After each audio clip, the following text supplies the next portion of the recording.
અમરેલી જિલ્લામાં સિંહોની સુરક્ષા સામે સવાલો ઊભા કરતો એક ચોંકાવનારો વિડીયો વાયરલ થયો, જેમાં કેટલાક શખ્સો સિંહ પાછળ ક્રૂરતાપૂર્વક કાર દોડાવી તેની પજવણી કરતા જોવા મળે છે। સિંહની હાલત શ્વાન જેવી કરી દેતા આ પજવણીખોરોએ વન વિભાગની સુરક્ષા વ્યવસ્થાને ખુલ્લી પડકાર ફેંક્યો। ધારી ગીર પૂર્વના ડીસીએફ વિકાસ યાદવે આ ઘટનાને ગંભીરતાથી લઈને તાત્કાલિક તપાસના આદેશ આપ્યા છે।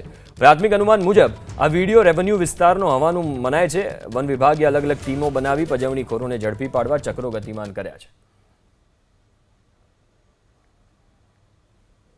તાજેતરમાં એક વિડીયો વાયરલ થયો છે, જેમાં દેખાય છે કે અમુક શખ્સો સિંહની પજવણી કરે છે, એમને હેરાન કરે છે।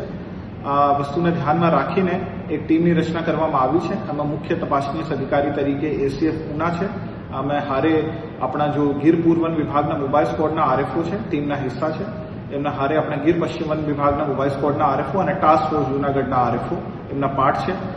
હું આ બધાને જણાવવા માંગુ છું કે સિંહ, એશિયાટિક સિંહ जो આપણો સૌરાષ્ટ્રની શાન છે, આપણે ભારત દેશની શાન છે, એક શેડ્યુલ 1 નું પ્રાણી છે અને એમની કોઈ પણ હેરાન કરવાની પ્રવૃત્તિ થાય છે તો આ ગુનાનું કૃત્ય છે અને વાઇલ્ડલાઇફ પ્રોટેક્શન એક્ટ 1972 હેઠળ ગુના બને છે।